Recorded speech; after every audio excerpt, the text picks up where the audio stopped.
রামপুরায় ২৮ জন হত্যার অভিযোগ আমলে নিয়েছেন ট্রাইব্যুনাল। রেদওয়ানুল সহ ৪ জনের বিরুদ্ধে গ্রেপ্তারি পরোয়ানা।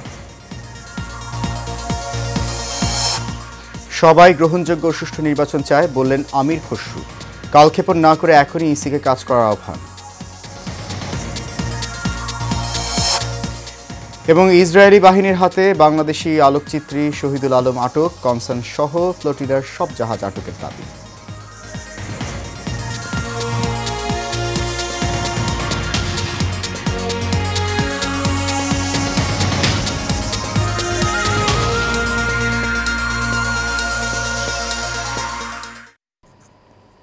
সবাইকে স্বাগত জানাচ্ছি এশিয়ান নিউজে। আপনাদের সাথে আছি আমি সৈয়দ মাহিউজ্জামান মুখর। শুনছেন বিআরবি কেবল ইন্ডাস্ট্রিজ লিমিটেড সংবাদ শিরোনাম। যাচ্ছে পুরো খবরে। জুলাই আগস্টের আন্দোলনকে ঘিরে রাজধানীর রামপুরায় ২৮ জনকে হত্যার ঘটনায় মানবতা বিরোধী অপরাধে মামলায় বিজিবির সাবেক কর্মকর্তা লেফটেন্যান্ট কর্নেল রেদওয়ানুল ইসলাম সহ ৪ জনের বিরুদ্ধে অভিযোগ আমলে নিয়েছেন ট্রাইব্যুনাল। সেই সঙ্গে তাদের বিরুদ্ধে গ্রেপ্তারি পরোয়ানা জারি করা হয়েছে। দুপুরে আলোচিত এই মামলায় আনুষ্ঠানিক অভিযোগ আমলে নিয়ে আন্তর্জাতিক অপরাধ ট্রাইব্যুনাল ১-এ আদেশ দেন। গ্রেপ্তারি পরোয়ানা জারি হওয়া আসামিরা হলেন বিজিবির সাবেক কর্মকর্তা লেফটেন্যান্ট কর্নেল রেদওয়ানুল ইসলাম, রাফাত বিন আলম মনু, রাশিদুল ইসলাম ও মশিউর রহমান। এর আগে একই দিন বেলা 11:15টার দিকে প্রসিকিউটর ফারুক আহমেদ আন্তর্জাতিক অপরাধ ট্রাইব্যুনালের রেজিস্ট্রার কার্যালয়ে এই মামলায় আনুষ্ঠানিক অভিযোগ দাখিল করেন।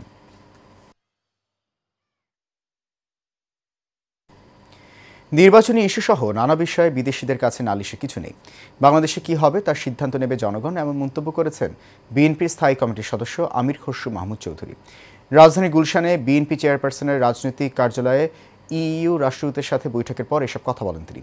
বলেন, ত্রয়োদশ জাতীয় সংসদ নির্বাচনের সময় কাছাকাছি চলে আসায় ৩ মাসের জন্য অপেক্ষা না করে নির্বাচন কমিশনের কাছে দায়িত্ব বুঝিয়ে দেওয়ার বিষয়ে আলোচনা হয়েছে। আলোচনায় ইউরোপীয় ইউনিয়ন তাদের পর্যবেক্ষক পাঠাবে আগামী নির্বাচনে। নির্বাচনে স্বচ্ছতা থাকার প্রত্যাশার কথা জানিয়েছেন ইইউ প্রতিনিধি। অতীতের বাণিজ্যিক সম্পর্ক অটুট রাখার পাশাপাশি গণতন্ত্রকে প্রাতিষ্ঠানিক রূপ দিতে প্রতিটি প্রতিষ্ঠান যেন স্বাধীনভাবে কাজ করতে পারে সে বিষয়েও ইইউ রাষ্ট্রদূতের সাথে বিএনপির আলোচনা হয়েছে বলে জানিয়েছেন আমির খসরু।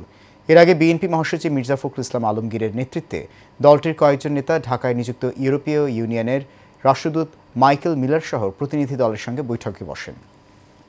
রাজনৈতিক দলকে কোনো দেশের মানুষ দায়িত্ব দেয় নাই কোনটা হবে কোনটা হবে না। আপনি জনগণের কাছে যান, আপনার যদি কোনো ম্যান্ডেট নেওয়ার থাকে আগামী নির্বাচনে অংশগ্রহণ করেন, জনগণের কাছে যান, জনগণ সিদ্ধান্ত দেবে। এগুলো নিয়ে তো এখানে তো কোনো কূটনীতিকের সিদ্ধান্ত না, কোনো রাজনৈতিক দলেরও সিদ্ধান্ত না। এই সিদ্ধান্ত জনগণের। আপনি যদি গণতন্ত্রে বিশ্বাস করেন, জনগণের কাছে যান, জনগণের ম্যান্ডেট নিয়ে আপনার যা ইচ্ছে সেটা পাস করেন, পাঠাবেন। ছাত্র জনতা হত্যাকারী ফ্যাসিস্ট খুনি হাসিনার রাজনীতি করার অধিকার এই বাংলায় নেই বলে মন্তব্য করেছেন বিএনপি চেয়ারপারসন বেগম খালেদা জিয়ার উপদেষ্টা আমানুল্লাহ আমান।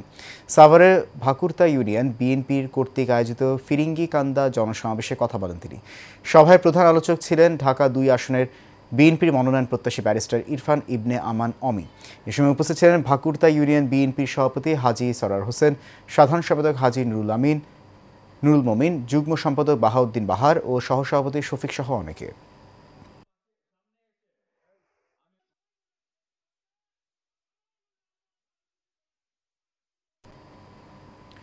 উত্তরাঞ্চলের রংপুর ও গাইবান্ধার কয়েকটি উপজেলায় আবারও অ্যানথ্রাক্স রোগের সংক্রমণ দেখা দিয়েছে। এরই মধ্যে কয়েকজন এই রোগে আক্রান্ত হওয়ার পর চিকিৎসা নিয়ে সুস্থ হয়েছেন। উপসর্গ নিয়ে 2 জনের মৃত্যুরও খবর পাওয়া গেছে। অসুস্থ গবাদি পশু থেকে এই রোগ ছড়ায়, তাই সচেতন হওয়ার পরামর্শ দিয়েছেন বিশেষজ্ঞরা। মোকসেদ আল মামুনের তথ্যছবিতে আরও জানছেন শেখ সোহাগ।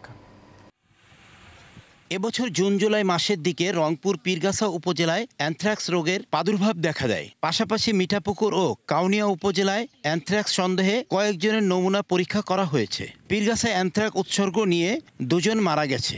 সম্প্রতি গাইবান্ধা জেলার সুন্দরগঞ্জে 11 জন আক্রান্ত হন অ্যানথ্রাক্স রোগে।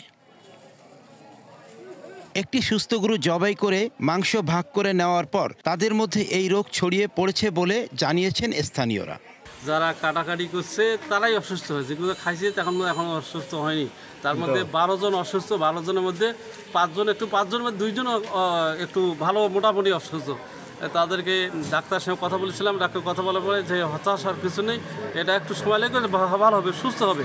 এই আক্রান্ত গরু কখনো জবাই করা যাবে না, কাটাকাটি করা যাবে, গোস্ত খাওয়া যাবে না। 27 তারিখে গরু কাটাকাটি করি, 28 তারিখে আমাদের হাতে এরকম হয়। তারপরে আমরা 1 তারিখে সুন্দরবনে যাই, তারপরে ডাক্তারের কাছ থেকে পরামর্শ নেই, কিন্তু ওখানে আমাদের কোনো উপকার হয় না। যে কয়েকজন কাটা বসা করছি কিন্তু তাদেরই হয়েছে, আর যারা খাইছি তাদের হয় নাই।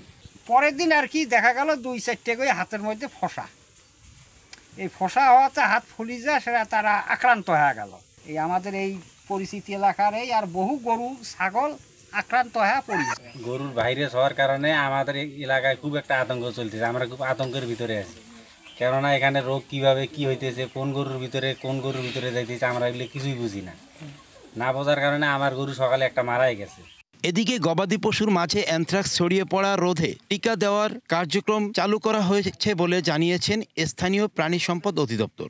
আমরা গতকালই জানছি এবং গতকাল আমরা টিম পাঠাচ্ছি, তারপরে ওখানে যত গরু আছে সবগুলো ভ্যাকসিন কমপ্লিট করা হয়েছে, ওখানে উঠান বৈঠক করা হয়েছে, লিফলেট বিতরণ করা হয়েছে এবং যারা ফ্রিজে মাংস রাখছে ওগুলো বের করে মাঠে নিচে পুঁতে দেওয়া হয়েছে।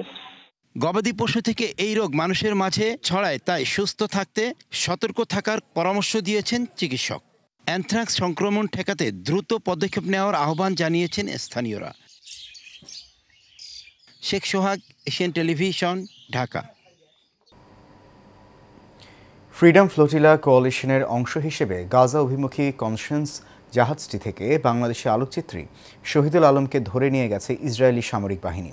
সকালে সামাজিক যোগাযোগ মাধ্যম ফেসবুক থেকে এক ভিডিও বার্তায় এই কথা জানান তিনি। ভিডিও বার্তায় তিনি বলেন, আমি শহীদুল আলম, বাংলাদেশের একজন আলোকচিত্রী ও লেখক। আপনি যদি এই ভিডিওটি দেখে থাকেন তাহলে এতক্ষণে আমাদের সমুদ্রে আটক করা হয়েছে। আমাকে ইসরায়েলের দখলদার বাহিনী অপহরণ করেছে। তারা মার্কিন যুক্তরাষ্ট্র এবং অন্যান্য পশ্চিমা শক্তির সক্রিয় সহযোগিতা এবং সহায়তায় গাজায় গণহত্যা চালাচ্ছে। তিনি আরও বলেন, আমি আমার সকল কমরেড এবং বন্ধুদের কাছে ফিলিস্তিনের স্বাধীনতার জন্য লড়াই চালিয়ে যাওয়ার আহ্বান জানাচ্ছি।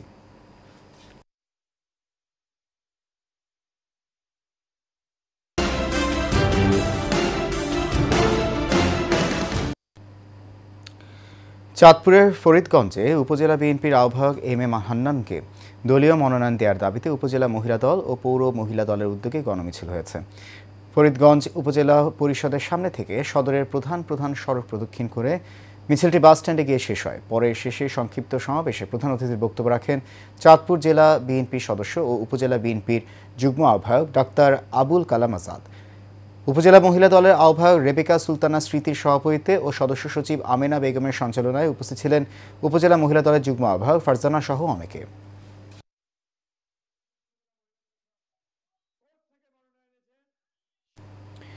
রাজশাহী মেডিকেল বিশ্ববিদ্যালয়ের গাছ বিক্রির টেন্ডারকে ঘিরে ষড়যন্ত্রের অভিযোগ তুলে সংবাদ সম্মেলন করেছেন ঠিকাদার আল মামুন রাব্বুল। নগরীর ঘোষপাড়া মোড় এলাকায় আয়োজিত সংবাদ সম্মেলনে তিনি অভিযোগ করেন, স্বচ্ছ প্রক্রিয়ার মাধ্যমে অনুষ্ঠিত টেন্ডারে সর্বোচ্চ দরদাতা হিসেবে নির্বাচিত হওয়ার পরেও একটি অসাধু চক্র মিথ্যা তথ্য ছড়িয়ে ও সন্ত্রাসী ব্যবহার করে টেন্ডার বাতিলের ষড়যন্ত্র চালাচ্ছে। এই ঘটনার সঠিক তদন্ত, ষড়যন্ত্রকারীদের বিরুদ্ধে কঠোর ব্যবস্থা গ্রহণের দাবি জানান তিনি।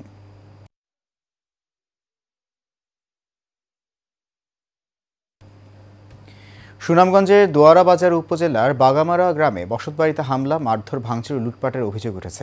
দুপুরে নিজ বাড়িতে সংবাদ সম্মেলনে ভুক্তভোগী আক্কাস আলী লিখিত বক্তব্যে এই অভিযোগ করেন। তিনি বলেন, প্রতিবেশী নাসির উদ্দিন, সোহেল মিয়া, ইসার উদ্দিন, হাবিবুল্লাহ, আসাদ মিয়া সহ তাদের লোকজন পরিকল্পিতভাবে তার বাড়িতে হামলা চালায়। বাধা দিলে তার স্ত্রী শিউলি আক্তার সহ পরিবারের লোক কয়েকজন গুরুতর আহত হন। এ সময় হামলাকারীরা বাড়ির আসবাবপত্র ভাঙচুর করে ও ঘরে থাকা প্রায় 1,80,000 টাকার মালামাল নিয়ে যায়। এ বিষয়ে দোয়ারা বাজার থানার ভারপ্রাপ্ত কর্মকর্তা জাহিদুল হক বলেন, বিষয়টি তদন্ত করে আইনানুগ ব্যবস্থা নেওয়া হবে।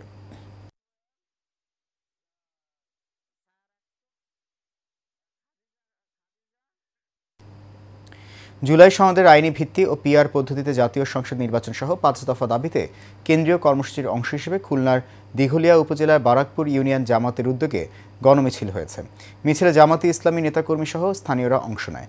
বারাকপুর ইউনিয়ন জামাতের আমির মোহাম্মদ শওকত আকবর মোরলের সভাপতিত্বে এতে বক্তব্য রাখেন মাওলানা আব্দুল রহিম, আসম মনির মিন্টু, সর্দার আবু দাউদ, মাওলানা হাসান বিশ্বাস, মাওলানা মনিরুল ইসলাম সহ অনেকে। বিএনপির ভারপ্রাপ্ত চেয়ারম্যান তারেক রহমান ঘোষিত ৩১ দফা বাস্তবায়নের লক্ষ্যে রাজধানীর দক্ষিণখান এলাকায় লিফলেট বিতরণ করা হয়েছে। আজ মহানগর উত্তর বিএনপির আহ্বায়ক সদস্য আলাউদ্দিন সরকার টিপুর নেতৃত্বে এই লিফলেট বিতরণ সমাবেশ হয়। এ সময় আলাউদ্দিন সরকার টিপু বলেন, তারেক রহমানের নির্দেশে বিএনপির নেতাকর্মীরা একসাথে কাজ করে যাচ্ছে। ৩১ দফা বাস্তবায়ন হলে দেশ ও জাতীয় উন্নয়ন অগ্রগতির পথে বহুদূর এগিয়ে যাবে।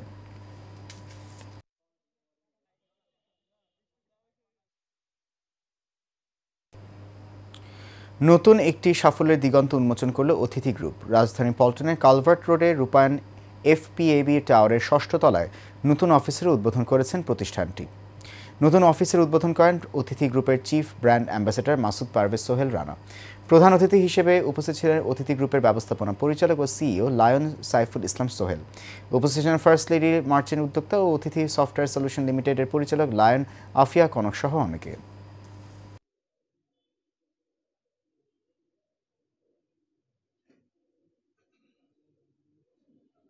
শেষ খবর এশিয়ান নিউজ। তার আগে BRB কেবল ইন্ডাস্ট্রিজ লিমিটেড সংবাদ শিরোনামগুলো জানিয়ে দিচ্ছে আরও একবার।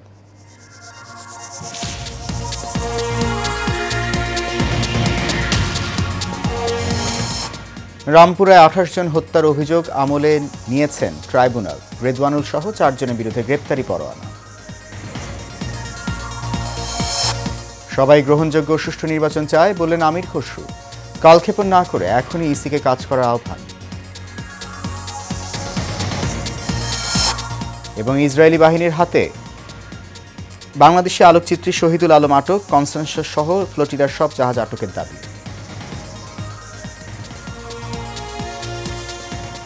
এশিয়ান নিউজ এ পর্যন্তই। আমাদের পরবর্তী সংবাদ দেখার আমন্ত্রণ রইল। এতক্ষণ সঙ্গে থাকার জন্য ধন্যবাদ সবাইকে।